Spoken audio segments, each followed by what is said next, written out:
নমস্কার বন্ধু, আজকে দেখো আমি স্যান্ডউইচ বানাবো। দেখো আমি যেরকম করে হচ্ছে লম্বা লম্বা করে পেঁয়াজ কুচি করে নিলাম, শসা কুচি করে নিলাম, নিয়ে তারপরে দেখো সস দিলাম, দিয়ে মেয়োনিজ দিলাম, দিয়ে একটুখানি নুন দিলাম, দিয়ে গোলমরিচের গুঁড়োটা আমি পুরো একটু গোটা গোটা রেখে পিষে নিয়েছি। নিয়ে তারপরে দেখো ভালো করে এটা মাখিয়ে নিলাম। তোমরা কাঁচা লঙ্কাও দিতে পারো, আমি দিইনি। তারপর দেখো সস দিলাম, দিয়ে এটাও ভালো করে চারিদিকে ব্রেডের দুই সাইডেই মাখিয়ে নিতে হবে।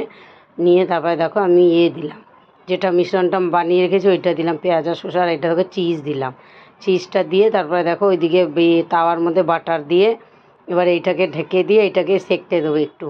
বাটার দিয়ে এপাশ ওপাশ একটু সেঁকে তারপরে দেখো এরকম করে ব্রাউন কালার হয়ে গেলে তারপরে দেখো নামিয়ে নেবে। এই দেখো এরকম করে হবে। আমি কি বানালাম তাই বলছি তোমাদের ভিডিও দেখাই, আর করে খাবে, দেখবে খুব ভালো লাগে। আর প্লিজ আমার ভিডিওগুলো ভালো লাগলে একটু লাইক কমেন্ট শেয়ার একটু করে দেবেন। এই দেখো এরকম করে হবে। দেখো খেতে খুব সুন্দর হয়েছে, করে খাবে দেখবে।